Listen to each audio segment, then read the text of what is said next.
sungguh bersyukur kita bisa tetap berkumpul ya di hari dimana tahun baru Imlek ya. Di tahun ini kita jatuh di hari Minggu, karena itu saya ucapkan kepada kita semua selamat tahun baru Imlek. Kung si Facai, Kung si Sinien, Kyonghi Kyonghi untuk kita semua ya. Semoga di tahun ini ya kita semakin melihat betapa besarnya, betapa banyaknya berkat Tuhan yang diberikan kepada kita, baik kita yang mungkin belum bisa melihatnya dan juga kita yang sudah bisa melihatnya. Semoga hidup kita juga semakin diingatkan akan keindahan yang Tuhan nyatakan kepada kita sedikit demi sedikit menuju kepada satu hari yang lebih baik ya. Dan kita bisa meyakininya karena kita juga melihat di dalam firman-Nya bahwa Dia menjanjikan sesuatu yang lebih baik. Karena itu satu tema yang akan kita renungkan bersama hari ini. Boleh ditampilkan slide-nya ya. Tema yang saya pilih untuk kita pelajari bersama adalah The Enduring Authority of the Bible. Ya, jadi ini adalah satu tema yang kalau di Indonesia kan sebenarnya cukup sederhana, yaitu otoritas Alkitab yang tidak berkesudahan, tidak berhenti begitu ya. Jadi selalu ada. Nah, di dalam seri kita memikirkan mengenai apa itu Alkitab, kenapa Alkitab itu penting ya, dan bagaimana mengapa Alkitab itu kita bisa yakini sebagai firman Tuhan. Nah, hari ini kita ingin melihat mengenai bagaimana Alkitab itu berotoritas di dalam kehidupan kita ya. Jadi kalau kita bicara soal otoritas, saya kira di tahun baru Imlek ini menjadi satu pintu masuk juga untuk kita bisa melihat apa makna dari otoritas itu begitu ya. Jadi kalau kita berkumpul di keluarga, kita melihat ada otoritas ya biasanya. Jadi ada orang tua atau mungkin ada koko atau cici, kakak yang di atas kita. Kita melihat dan ada semacam otoritas ya di dalam orang yang lebih tinggi dalam keluarga itu begitu. Kalau tidak ada otoritas itu, keluarga itu nggak bisa jalan saya kira ya. Dan karena itu pada naturnya memang namanya keluarga itu pasti ada semacam hierarki ya. Jadi ayah, ibu itu lebih tinggi dari anak, pastinya seperti itu ya. Dan kalau kita melihat tentu saja kalau kita bicara soal Alkitab, kita sedang berbicara di sini bahwa Alkitab yang adalah firman Tuhan itu memiliki otoritas.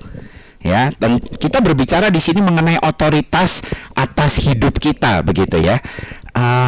Ini nggak kelihatan ya? Oke, memang lagi di ini ya. Oke, semoga nanti slide-nya bisa kalau sudah ini bisa segera ditampilkan. Oke, jadi kalau bicara soal otoritas Alkitab, saya ingin memulai terlebih dahulu untuk melihat apakah sebenarnya kita ya orang-orang Kristen sampai dari sepanjang sejarah sampai hari ini itu bagaimana sikap kita terhadap Alkitab begitu ya. Nah, di tahun 2008 waktu itu saya masih berkuliah di Australia, di Melbourne lebih tepatnya. Nah, kalau kita melihat ke slide berikutnya, di sana ada satu gereja di kira-kira di tengah kotanya begitu, namanya adalah Saint Michael's Uniting Church di situ. Nah, waktu itu saya lagi jalan-jalan sama keluarga ya, dan di depan gereja itu ya, biasa di gereja kalau di barat itu biasanya suka ada seperti di sini juga ya, ada pelang ya, ibadahnya jam berapa, nama ibadahnya apa, maksudnya gerejanya, dan kemudian jam berapa saja. Nah, billboard atau papan iklan di depan gereja itu unik ya. Pada waktu itu saya melihat satu tulisan yang kalau boleh dikatakan tuh sangat mencengangkan ya. Jadi di sana di billboard itu tertulis satu tulisan bahwa ada iman yang baru di gereja ini yang ingin diajarkan. Dan kira-kira di sana tertulis seperti ini: 10 hukum Taurat atau yang biasa dikenal dengan Dekalog atau 10 dasatitah begitu ya. Itu adalah hukum yang sangat negatif sekali. Ya, dan bahkan kalimatnya menuliskan dokumen atau kitab yang memuat 10 hukum itu sangat-sangat negatif sehingga kita tidak perlu mempercayainya lagi.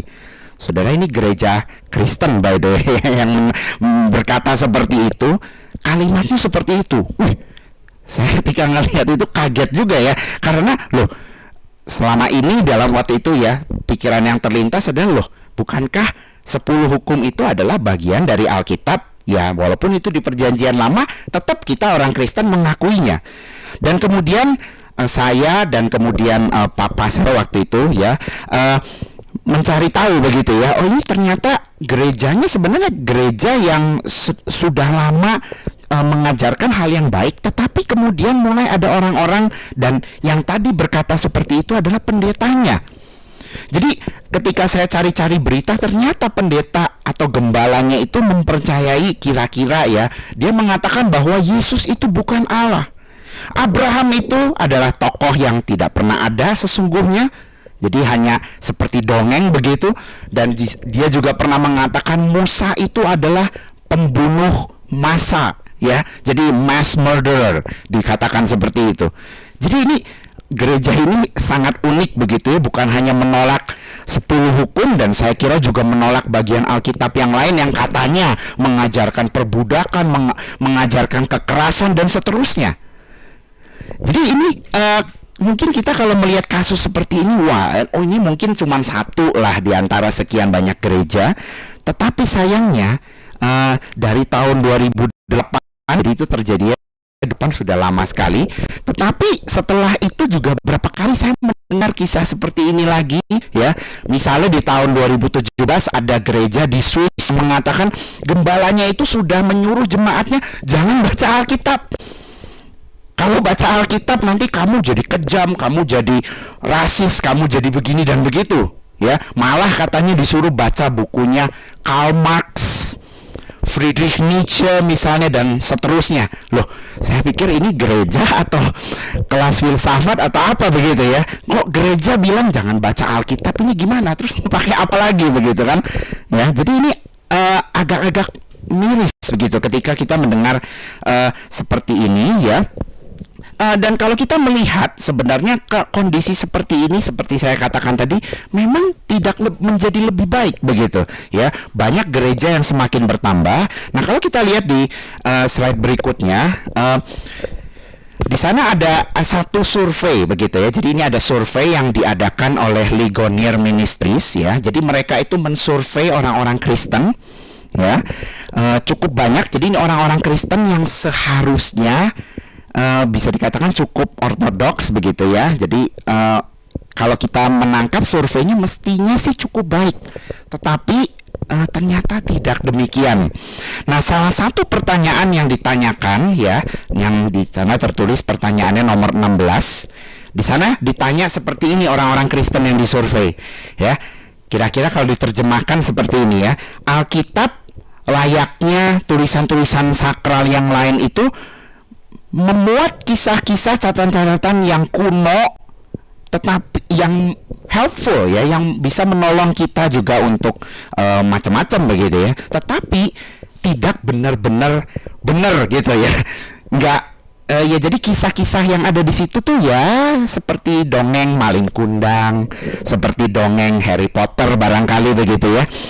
Dan berapa banyak yang percaya? Nah, di sana lihat ada dari 2014 sampai 2022, apakah angkanya semakin turun? Tidak, semakin banyak ya. Jadi 2014 itu 41%, 2 tahun kemudian 44%, 47%, 48%, sampai di tahun kemarin 2022 itu 53%. Ya, jadi dari responden yang ditanyakan itu seperti ini ya. Jadi orang-orang yang seperti di gereja yang tadi saya ceritakan ya, di tahun 2008 atau yang 2017 tadi ya, sayangnya itu di Australia tadi, di Swiss ya, dan saya pernah juga studi di Amerika, jadi saya juga tahu ada banyak gereja di sana yang ya kira-kira juga pernah menampilkan billboard atau papan iklan yang mirip-mirip seperti tadi itu. Jadi ketika kita melihat seperti ini, harusnya kita mulai berpikir ya, iya ya, Alkitab dan kekristenan itu apakah masih layak kita percayai? Ya, dan bicara soal otoritas artinya perlu nggak sih kita itu tetap tunduk kepada ajaran-ajaran Alkitab sesungguhnya? Nah, saudara, sebenarnya kalau kita melihat ya, penolakan-penolakan seperti ini tuh sudah berabad-abad sesungguhnya ya. Jadi seharusnya kita juga tidak terlalu kaget ya. Tetapi sebenarnya ada satu kunci ya. Slide berikutnya. Kalau kita melihat sebenarnya ini kuncinya saudara ya.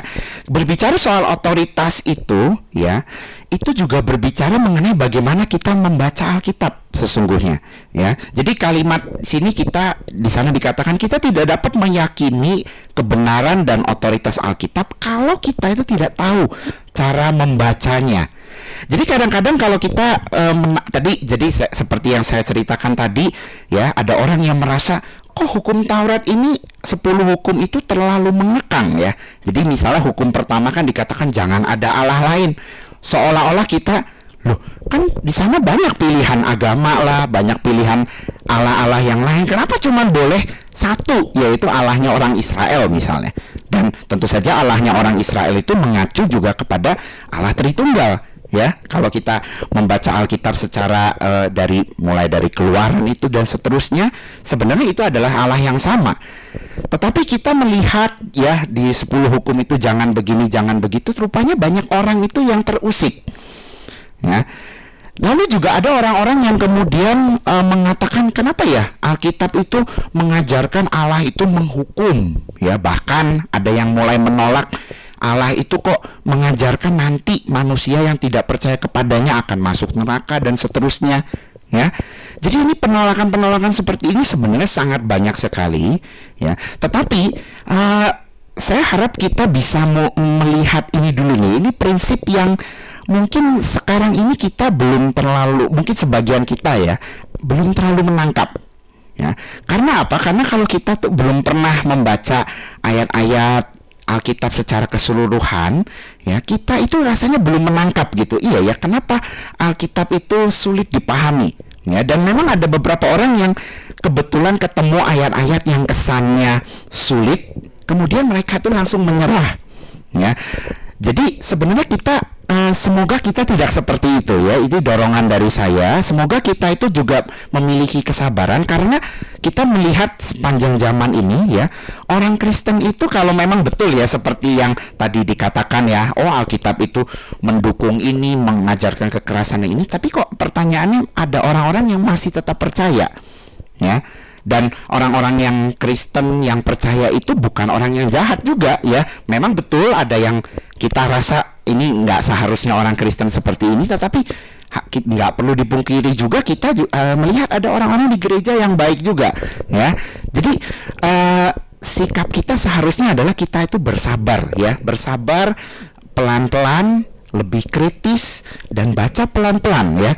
Dan ini sesungguhnya juga berlaku kepada kitab sucinya agama lain menurut saya ya. Kadang-kadang kalau kita melihat ajaran yang kok masa sih agama ini ngajarin kayak begini, nah sikap kita seharusnya juga sama dengan Alkitab ya. Artinya kita jangan cepat-cepat menyimpulkan oh agama ini itu langsung salah ya. Saya rasa kalau sikap kita seperti itu, kita bukan pengikut agama yang baik menurut saya ya. Dan terhadap Alkitab juga sama ya.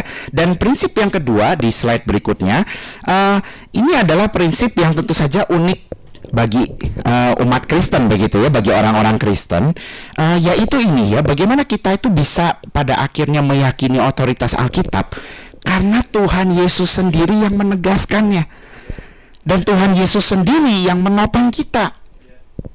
Nah, kalau kita melihat beberapa ayat ya, dimulai dari Yohanes 17 ayat ke-17 yang berikutnya, kita baca bersama-sama ayat ini ya. 1, 2, 3. Kuduskanlah mereka dalam kebenaran, firman-Mu adalah kebenaran. Jadi ini Tuhan Yesus yang di dalam doanya mengatakan hal seperti ini ya. Jadi di sini sebenarnya ayat ini singkat sekali, tetapi menggambarkan ini memiliki makna yang mendalam sesungguhnya ya. Nah, di bagian yang kedua terlebih dahulu ini perhatikan ya. Tuhan Yesus mengatakan firman Tuhan itu bukan benar. Jadi kebenaran yang dipakai di situ itu bukan kata sifat, tetapi yang dipakai itu adalah kata benda. Jadi Tuhan Yesus itu menyamakan ya, firman Tuhan itulah standar kebenaran itu. Jadi dia bukan saja mengatakan firman Tuhan itu benar, tetapi itulah kebenaran. Dan kebenaran itu itulah yang menguduskan kita. Ya. Dan nanti kita akan melihat sesungguhnya kebenaran yang dimaksud tentu saja, dan firman itu adalah Alkitab itu sendiri. Dan kalau kita melihat di ayat yang sebelumnya, jadi ini Yohanes pasal ke-15, next slide. Di sana dikatakan seperti ini, kamu memang sudah bersih karena firman yang telah kukatakan kepadamu. Jadi ini biasanya saudara di terjemahan bahasa Indonesia itu suka kurang jelas ini ya. Jadi di sini ini sebenarnya ayat ini pas banget terjemahannya. Jadi di sana dikatakan sudah bersih. Ketika Tuhan Yesus berkata kepada murid-muridnya bahwa kamu itu sudah bersih. Ya, jadi ini kita kalau melihat konteksnya Yohanes 15 ayat 3 ini kan bicara soal kamu, aku adalah pokok anggur, kamu adalah rantingnya ya, kamu tidak bisa berbuat apa-apa selain kalau kamu tidak melekat begitu ya.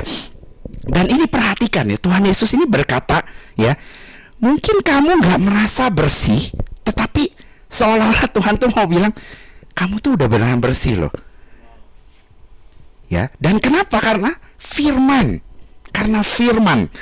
ya. Dan bahkan kalau saudara melihat ayat ke-7 di pasal ini begitu ya, ini nggak ada di sini ayatnya, bahwa Tuhan Yesus tuh berkata kalau kamu adalah anakku ya, atau muridku begitu ya, dan kamu tinggal di dalam aku dan firmanku tinggal di dalam kamu,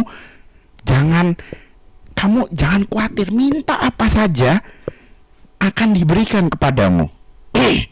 Itu adalah satu ayat yang menurut saya sangat luar biasa ya. Kenapa? Karena memang Tuhan Yesus tuh serius ya. Ketika Tuhan sudah berkata, kalau kamu sudah memiliki firman-Ku dan kamu betulan rindu ingin mengenal aku melalui firman itu ya. Saudara perhatikan ya, ini satu fakta yang mungkin kita sekarang heran juga. Masa sih Tuhan, hidup saya ini masih kayak begini, tetapi maukah kita percaya begitu ya? Ini seperti jadi ini firman ini memang kadang-kadang kita perlu renungkan terus-menerus di dalam kehidupan kita. Ya. Nah, kalau itu tadi perkataan Tuhan Yesus, nah sekarang kita melihat dua ayat yang berikutnya ya, itu di 2 Timotius pasal yang ketiga ya. Ini Rasul Paulus berkata kepada Timotius ya. Di sana dia berkata, tetapi hendaklah engkau tetap berpegang pada kebenaran yang telah engkau terima dan engkau yakini, dengan selalu mengingat orang yang telah mengajarkannya kepadamu. Dan apa yang dimaksud dengan kebenaran di situ? Nah, kita melihat ini di ayat ke-16 dari pasal yang sama.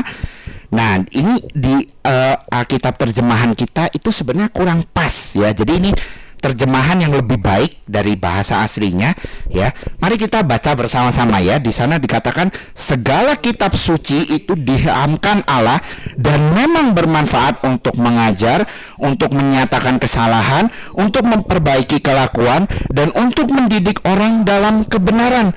Jadi kitab suci itu ya, itu adalah sesuatu yang diilhamkan Allah atau dinafaskan oleh Allah, dan itulah yang akan mengubah kehidupan seseorang ya. Dan saudara perhatikan, kalau kita balik satu slide sebelumnya tadi ya, kalau kita melihat Paulus itu mengatakan, kalau kita membaca teliti ya, Paulus di sini ketika mengatakan kebenaran, dia itu tidak hanya mengacu kepada Alkitab saja, tetapi dia mengacu kepada ajarannya. Jadi artinya misalnya seseorang itu mengajar dalam bentuk yang bukan saja, mungkin dia tidak menyebutkan oh ini ayatnya di sini ya, tetapi itu adalah sesuatu yang berdasarkan firman Tuhan ya. Katakanlah kita belajar doktrin ya, atau mungkin ada pengakuan-pengakuan iman yang dibuat oleh satu gereja, katakanlah misalnya pengakuan iman rasuli ya. Ketika itu ada dasar firman Tuhan ya, itu pun berkuasa ya. Jadi saudara perhatikan ya, ada orang yang pernah, ketika Paulus mengatakan ingat orang yang pernah mengajarkan ajaran-ajaran yang sehat ini kepada Timotius ya. Nah, maka kalau kita melihat kemudian dua slide setelah ini ya, Paulus juga kemudian terus mengharuskan atau menyuruh Timotius itu, hei kamu beritakanlah firman. Dan siap sedialah baik atau tidak waktunya, nyatakanlah apa yang salah, tegurlah dan nasihatilah dengan segala kesabaran dan pengajaran. Karena apa? Nah, karena next slide. Saudara lihat di sini ya, ini adalah menurut saya ini satu nubuatan yang sayangnya sudah terjadi di beberapa bagian dunia dan tidak sedikit juga ada di Indonesia. Seperti yang tadi saya ceritakan, di sana dikatakan kenapa kita harus beritakan firman? Karena akan datang waktunya orang tidak dapat lagi menerima ajaran sehat, tetapi mereka akan mengumpulkan guru-guru menurut kehendaknya untuk memuaskan keinginan telinganya. Next, yang berikutnya ayat keempat, mereka juga akan memalingkan telinganya dari kebenaran dan membukanya bagi dongeng. Ya, jadi saudara lihat tadi ya, banyak orang yang sudah merasa Alkitab itu seperti dongeng, tidak lagi real, benar. Dan inilah sikap yang banyak sekali beredar ya. Jadi kalau kita, saya rasa ini bukan hanya terjadi di dunia sehari-hari, ini juga terjadi di dunia akademis ya. Saya sebagai orang yang ya pernah mengecap studi doktoral, itu banyak sekali tulisan-tulisan yang sebenarnya mendukung sekali ayat-ayat ini ya.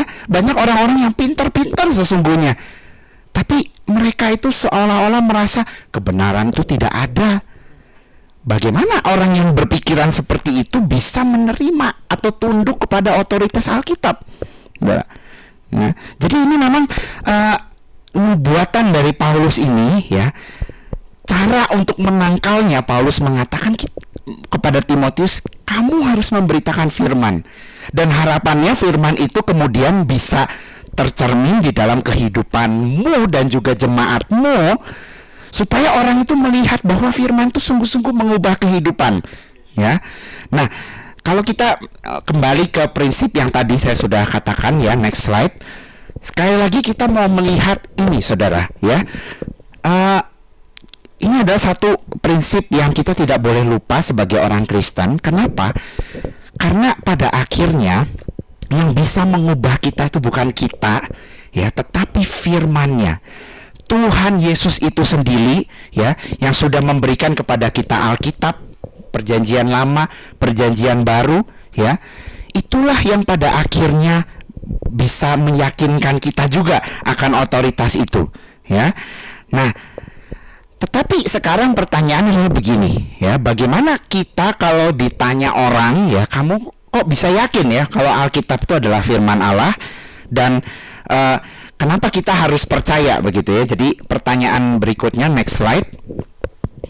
Bagaimana kita bisa menunjukkan kalau Alkitab itu betul-betul berotoritas ya dan bisa dipercaya ya. Nah, ini adalah langkah-langkah yang mungkin tidak jelas tertera di Alkitab, tetapi mari kita melihatnya bersama-sama, dan ini adalah hanya sebuah pengantar sesungguhnya ya. Ada banyak hal yang kita nggak bisa sampaikan pelajari hari ini begitu, tetapi saya rasa ini menjadi langkah awal untuk kita bisa mempelajarinya ya. Jadi yang langkah yang paling awal terlebih dahulu adalah kita bisa meyakinkan ya bahwa kebenaran itu ada. Kalau ada yang bertanya mengatakan kebenaran itu relatif ya, maksudnya kebenaran itu relatif itu begini loh. Oh, mungkin itu buat kamu benar, tapi buat aku enggak. Jadi misalnya ya, COVID itu ada mungkin buat kamu, tapi buat aku enggak. Misalnya ya, jadi ada teman dari dosen yang rekan saya begitu ya. Dia tinggal di satu tempat begitu, dia mengatakan COVID itu udah nggak ada di situ misalnya ya entah itu benar atau enggak ya, kita nggak tahu juga ya. Misalnya kita kan juga tidak bisa langsung mendeteksi seperti bagaimana, tetapi intinya kadang-kadang ada orang yang seolah-olah tidak peduli begitu ya. Pokoknya saya sih mungkin kebenaran tertentu itu bagi dia tidak enak ya, dia memilih untuk mengabaikannya. Tetapi kenyataannya kan tidak begitu ya. Kalau memang kebenaran itu relatif, yang artinya adalah kamu silakan percaya kebenaran yang kamu pilih ya, entah itu agama, entah itu katakanlah pendidikan ilmu pengetahuan atau matematika ya. Kalau memang standar kebenaran relatif itu bisa dihidupi, kita nggak perlu ada sekolah sesungguhnya, benar nggak? Karena kan sekolah seharusnya itu kalau ada guru tuh apa artinya? Ya, ya guru itu tahu yang lebih benar, dan harapannya guru itu dengan mengajar orang-orang itu juga jadi tahu yang benar itu seperti apa. Ya, jadi maksudnya itu begini loh, kebenaran yang objektif, yang bukan relatif itu seharusnya semua orang itu, walaupun orang tertentu nggak percaya, itu ya tetap ada kebenarannya.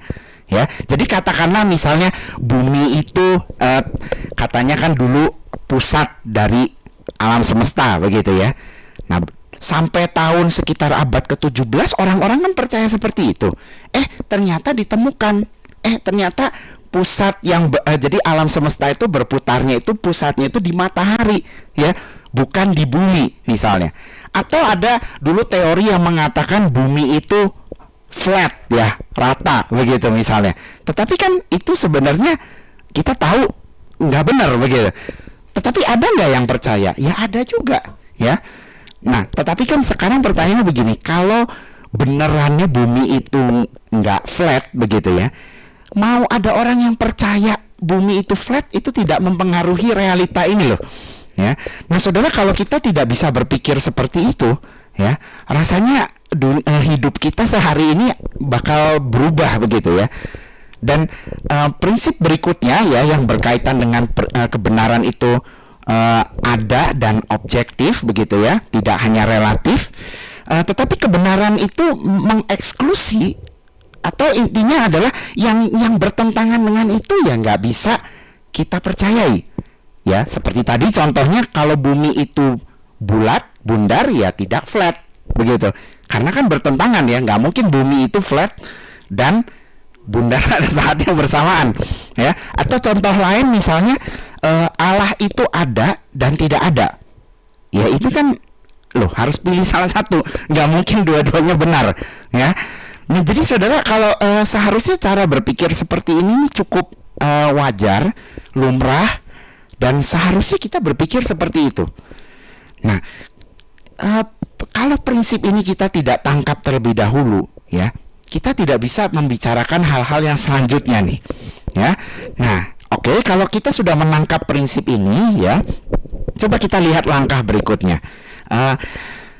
Sebenarnya ada 3 tahap untuk kita itu memahami kenapa Alkitab itu ya berotoritas, dan Alkitab itu adalah firman Tuhan ya. Pertama-tama memang kita harus meyakini dulu bahwa Yesus itu adalah Allah yang menjadi manusia. Dan kemudian kebenaran yang pertama itu didukung oleh yang kedua juga, bahwa Allah membangkitkan Yesus Kristus dari kematian ya. Dan yang ketiga, ketika kebenaran pertama dan kedua ini kita sudah tangkap, dan yang ketiga inilah yang akan kita lebih fokuskan hari ini ya, yaitu Tuhan Yesus menerima keseluruhan perjanjian lama sebagai firman Allah dan menubuatkan kedatangan Roh Kudus yang akan memimpin para rasul atau para murid untuk menuliskan kitab-kitab yang kita kenal sekarang dengan perjanjian baru. Jadi sekali lagi ya, kenapa kita bisa yakin bahwa Alkitab yang perjanjian lama sekarang kita punya nih ya, 39 kitab dan 27 kitab perjanjian baru itu adalah firman Allah? Karena Tuhan Yesus itu tadi ya. Jadi prinsip ini sangat penting ya. Nah, kadang-kadang ada orang yang berargumen ya, atau memakai argumen seperti ini. Oh, Alkitab itu firman Allah karena Alkitab itu memiliki kisah yang kesinambungannya luar biasa ya. Jadi banyak kitab ditulis berbeda-beda tapi message-nya satu, yaitu tentang Tuhan Yesus. Atau kadang-kadang dikatakan, Alkitab itu pasti firman Allah. Kenapa? Karena itu adalah bestseller sepanjang zaman. Atau Alkitab itu memiliki dukungan sejarah yang kuat misalnya ya. Dan Alkitab itu juga memiliki salinan-salinan yang begitu banyak dan seterusnya ya. Nah saudara, saya tidak mengatakan argumen-argumen seperti itu tidak bisa dipakai, tentu saja, dan argumen-argumen yang barusan saya sebut ini itu juga baik ya. Kita tidak bisa mempelajarinya semua hari ini, tetapi menurut saya yang lebih utama adalah yang ini ya. Karena kalau tadi misalnya ya, Alkitab tuh bestseller. Loh, apakah kriteria bestseller itu artinya kalau ada buku lain yang bestseller sangat laku dan ternyata memang banyak menginspirasi ya kehidupan orang tuh jadi lebih baik, kan tidak selalu buku yang seperti itu adalah firman Allah ya. Lalu buku yang misalnya, ceritanya itu kayaknya nggak nyambung satu sama lain, tapi kalau dari awal sampai akhir kita membacanya misalnya baru jelas begitu ya. Kalau hanya itu kriteria bahwa Alkitab itu firman Allah, itu tidak cukup. Ya.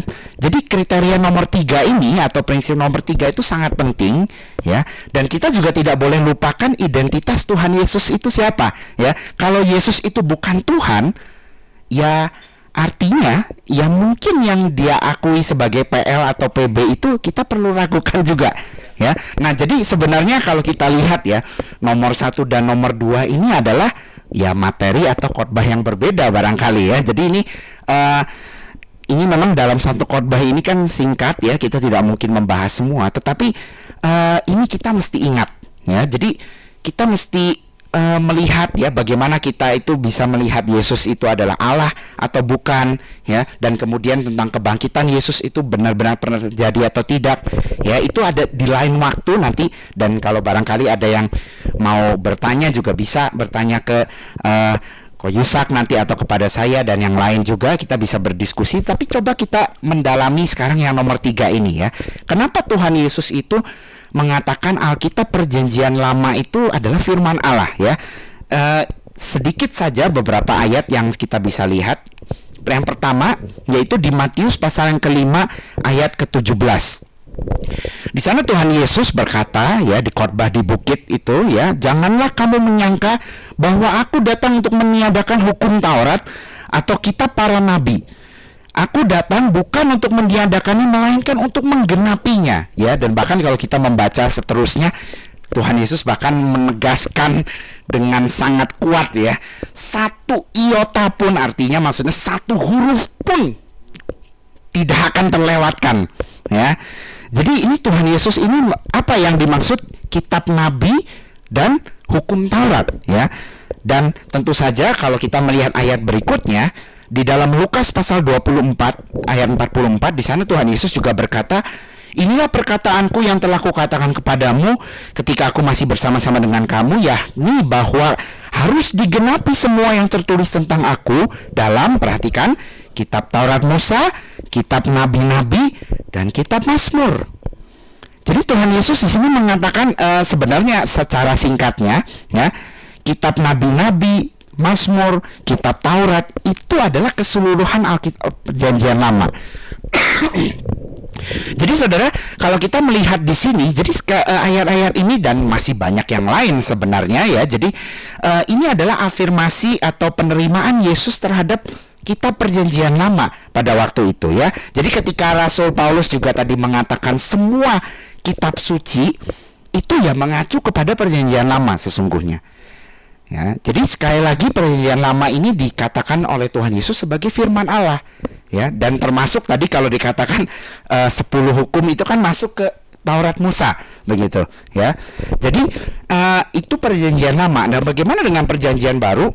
Nah, ini agak sedikit mungkin tidak terlalu jelas begitu, tetapi kalau kita melihat misalnya di Yohanes pasal ke-14 ayat 26 ya. Jadi Tuhan Yesus itu kan menubuatkan nanti ketika Yesus naik ke surga, Roh Kudus itu yang sama adalah Allah ya, bukan sekadar energi, bukan sekadar yang sesuatu atau seseorang yang lebih rendah, tetapi betul-betul ya itulah Allah juga begitu ya. Dia dikatakan juga akan mengajarkan segala sesuatu itu ya, dan akan menuntun. Dan sekali lagi ditegaskan di ayat berikutnya, Yohanes 16 ayat 13, tetapi apabila ia datang, roh, perhatikan, roh kebenaran, ia yang akan memimpin kamu ke dalam seluruh kebenaran, sebab ia tidak akan berkata-kata dari dirinya sendiri, tetapi segala sesuatu yang didengarnya itulah yang akan dikatakannya, dan akan memberitakan kepadamu hal-hal yang akan datang ya. Jadi sekali lagi para rasul, para murid ya Yesus itu disertai oleh Roh Kudus ya, dan karena itulah mereka itu mengharapkan akan adanya kitab-kitab yang berikutnya ya. Jadi kalau kita membaca kitab-kitab Injil yang kita bisa baca sekarang, ya itu kan ditulis oleh Injil ya, penginjil Yohanes itu maksudnya Yohanes tuh menulis Injil. Lukas, Matius, Markus itu adalah orang-orang yang dipimpin oleh Roh Kudus ini, ya. Rasul Paulus juga demikian, Yakobus dan seterusnya ya, di 27 kitab yang kita punya itu. Nah, mungkin ada yang bertanya, loh, tapi kan ada banyak kitab lain ya yang tidak dimasukkan ke dalam Perjanjian Baru misalnya, ya. Nah, ini pembahasan yang sebenarnya juga tidak sederhana, tetapi singkatnya, kenapa banyak kitab-kitab yang tidak dimasukkan misalnya ke dalam Perjanjian Baru? Karena sederhananya adalah ketika murid-murid ya dan orang-orang Kristen mula-mula, bapak-bapak gereja awal-awal, ketika mereka baca misalnya kitab yang misalnya ya yang sekarang ditemukan surat Injil Thomas, katanya Injil Barnabas, kalau kita membaca kitab-kitab itu, mereka mengajarkan hal yang lain sesungguhnya, ya. Nah, ini percaya atau tidak, saudara juga bisa mengujinya sendiri ya. Coba kita bisa membacanya. Tetapi kenapa kemudian para murid ya, orang-orang Kristen selanjutnya itu tidak memasukkan kitab-kitab itu atau tidak mengakui kitab-kitab itu sebagai Alkitab atau firman Allah itu tadi? Kenapa? Ya karena ajarannya lain. Jadi saudara, kita membaca Alkitab itu juga kan ada ajarannya. Kita bisa menangkap ajaran tentang Tuhan Yesus, tentang Allah ya. Allah itu Tritunggal misalnya. Apakah kitab-kitab tersebut itu bertentangan atau tidak misalnya ya. Jadi ini adalah diskusi yang tidak sederhana, tetapi intinya adalah ada kriterianya begitu ya. Tidak semua kitab-kitab yang kemudian bermunculan beredar itu semua dimasukkan ya. Nah, makanya kita juga sebenarnya kan kalau tadi saya sebut berkali-kali ada 39 PL, 27 PB. Loh, tapi kok di Alkitab misalnya di agama Katolik ada 13 tambahan di tengah-tengahnya ya. Nah, kenapa tidak demikian ya? Nah, saudara, kalau ini tambahan sedikit begitu ya, 13 kitab di tengah-tengah atau yang disebut dengan Deuterokanonika atau Apokrifa itu ditambahkan di abad ke-16. Jadi setelah kira-kira peristiwa reformasi ya di 1517, nah di 1546 ada Konsili Trente. Nah, di konsili itulah kemudian ditambahkan kitab-kitab tersebut. Jadi ini tambahan belakangan ya. Dan inilah yang kemudian menjadi kalau boleh dikatakan ya perdebatan juga ya, harusnya masuk atau tidak ya. Tetapi ya tentu saja bagi sebagian tradisi kekristenan ini kemudian masuk. Tetapi saat ini kita juga perlu melihatnya setidaknya sedikitnya ya dari awal kitab-kitab Injil itu ditulis dan mulai beredar, hanya 39 dan 27 itulah yang kemudian disebut dengan kanon Alkitab atau yang secara keseluruhan itulah yang disebut dengan Alkitab ya. Jadi ini tentu saja bukan diskusi yang sederhana seperti saya sudah bilang, tetapi intinya kita bagaimana sekali lagi kita bisa meyakininya ya. Sekali lagi next slide. Yaitu kita tidak boleh lupa ini ya. Jadi ketika dan saya juga ketika kita sudah melihat ya sedikit survei mengenai ini, mari saya mendorong kemudian kita itu menguji juga ya. Benar nggak sih Tuhan Yesus itu menerima Alkitab PL sebagai firman Tuhan misalnya ya, dan apakah kitab-kitab yang setelah itu ya, maksudnya yang ke-27 kitab yang kita miliki sebagai Perjanjian Baru sekarang, apakah kitab-kitab itu juga mengajarkan tentang Tuhan Yesus misalnya, tentang Injil yang sama atau tidak ya. Nah, maka dari itu saudara-saudara, sebagai penutup dari khotbah hari ini di slide yang terakhir, seharusnya sebagai orang Kristen kita itu terus melakukan 3 hal ini ya. Dan saya rasa kita pun sudah dimampukan untuk melakukan ini, yaitu yang pertama, mari kita terus membaca dan berusaha memahami Alkitab secara keseluruhan. Saudara percaya atau tidak, kalau kita tidak membaca Alkitab secara keseluruhan, sedikit lagi kalau kita tuh hanya senang membaca satu ayat ya, itu adalah jalan pintas menuju kesesatan. Saya ulangi sekali lagi, kalau kita hanya senang membaca satu ayat secara lepas ya, kita jarang membaca satu paragraf, satu kitab dan beberapa kitab yang sekitarnya secara keseluruhan, bahkan seluruh Alkitab, sedikit lagi kita itu bisa menjadi orang-orang yang sesat sesungguhnya. Dan kebanyakan dari bidat-bidat Kristen, ya, entah itu Marcion yang menolak perjanjian lama misalnya, Arius yang mengatakan Yesus itu diciptakan, dan masih banyak yang lain. Saudara, sebenarnya mereka itu seperti yang saya katakan di awal, mereka keliru membaca Alkitab, ya, karena mereka membaca Alkitab itu hanya sepotong-sepotong, dan yang sepotong-sepotong itu kemudian mereka jadikan yang utama, sehingga yang beberapa bagian itulah yang kemudian memperlihatkan ada banyak ayat-ayat lain yang bertentangan dengan itu, akhirnya dibuang semuanya, ya. Jadi misalnya seperti Marcion mengatakan, Tuhan Yesus penuh kasih di perjanjian baru, dan ketika dia melihat Allah itu kok membantai orang-orang Kanaan begitu, ya, dia langsung mengatakan, wah, ini Allahnya perjanjian lama itu beda, ya. Padahal dia lupa Tuhan Yesus itu juga mengatakan, kalau kamu tidak percaya kepadaku, ya, kamu akan masuk ke tempat yang penuh ratap tangis dan kertak gigi, ya. Jadi saudara, sebenarnya perhatikan ya, kalau kita membaca Tuhan Yesus itu apakah nggak bisa kalau dikatakan kurang tegas atau lebih soft dari yang perjanjian lama? Nggak juga sebenarnya. Dan kalau kita balik, apakah Allah perjanjian lama sekejam seterusnya dan tidak pernah baik? Loh, sebenarnya kalau kita membaca 10 hukum Taurat, ayat Keluaran 20 ayat 2, ya, kalau kita melihat ayat di mana hukum yang pertama itu disebutkan jarang ada Allah lain, saudara, ayat itu dimulai dengan apa? Akulah Allah yang membawa kamu keluar dari Mesir. Saudara, ayat itu penting sekali, karena ayat itu menunjukkan kamu itu bisa keluar tuh karena aku tolong.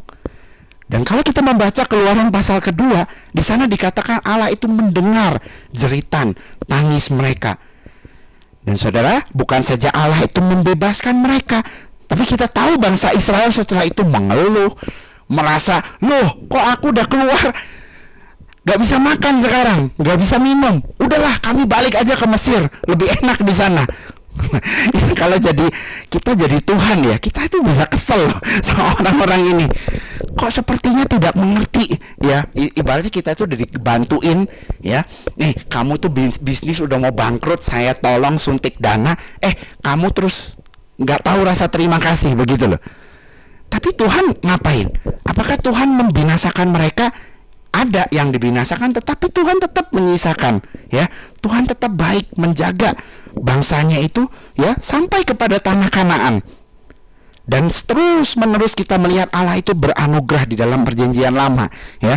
Jadi sekali lagi kita tuh harus hati-hati, ya. Baca Alkitab secara keseluruhan, bersabar sedikit. Kalau kita temukan hal yang mungkin kita sulit mengerti, coba tanya teman-teman, ya. Kamu membaca bagian ini, apa yang ada di pikiranmu? Apakah kamu merasa, iya ya, bagian ini seperti apa ya?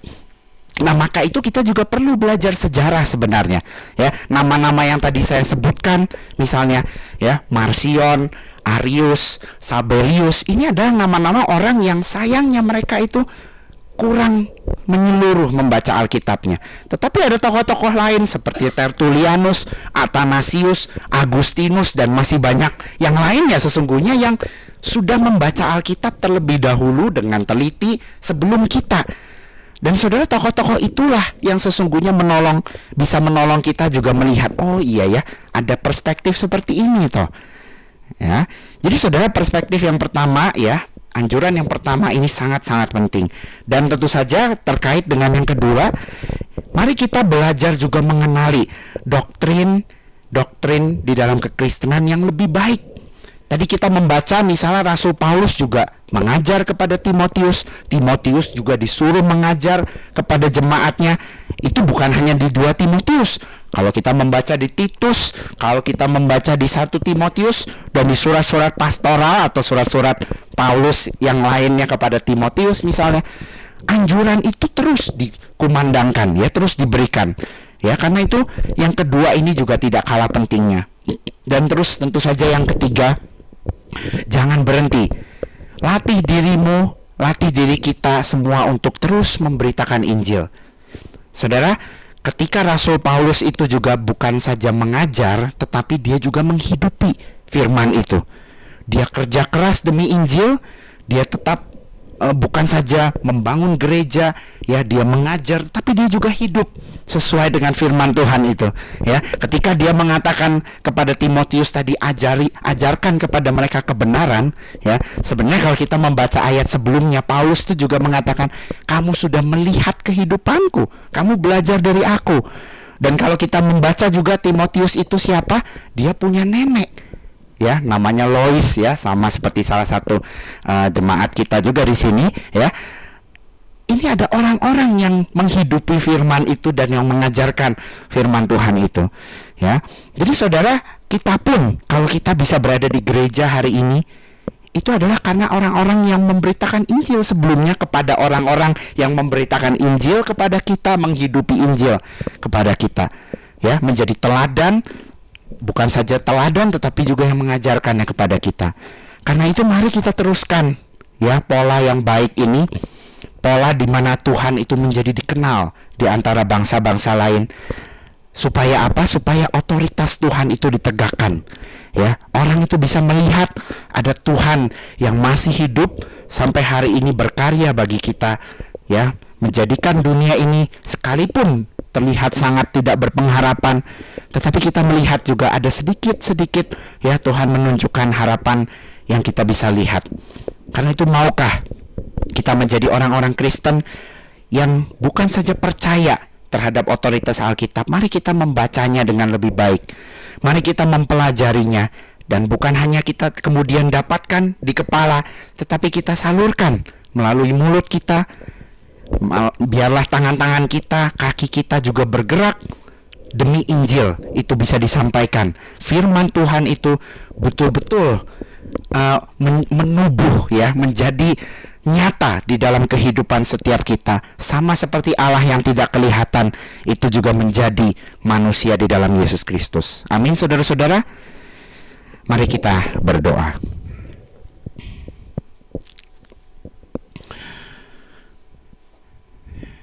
Bapa di dalam surga, kami menyadari kami begitu lemah, kami begitu terbatas, dan kami kadang-kadang malas untuk memahami firman-Mu dengan lebih baik lagi. Tolong kami, ya Tuhan. Kami begitu sulit memahami firman-Mu, dan sebagaimana firman-Mu juga mengajarkan, kalau Tuhan tidak membukakan hati kami, tidak menyingkapkan pikiran kami akan keindahan-keindahan dari firman-Mu, siapakah yang dapat mengerti keindahan daripada firman-Mu, daripada pribadi-Mu yang begitu mengasihi kami, begitu berkuasa atas kehidupan kami, dan yang terus bekerja di dalam kehidupan kami, di dalam dunia ini hari lepas hari. Karena itu tolong kami, ya Tuhan, jadikan kami pribadi-pribadi yang lebih mengenal Engkau. Jadikan kami orang-orang yang rindu terus mencari firman-Mu, seperti rusa yang haus akan air, terus mencari kepada sumber air itu. Dan demikian juga kami rindu terus mencari firman Tuhan yang menjadi kebutuhan kami. Sebagaimana makanan itu juga kepada tubuh kami, kami rindu firman-Mu terus mengisi jiwa dan pikiran kami. Tolong setiap kami, ya Tuhan, khususnya jemaat-Mu di Jerusalem Community Church, dan bagi kami semua orang-orang Kristen, anak-anak Tuhan dimanapun kami berada. Dalam nama Tuhan kami Yesus Kristus, kami berdoa, memohon, dan berserah kepada-Mu. Amin.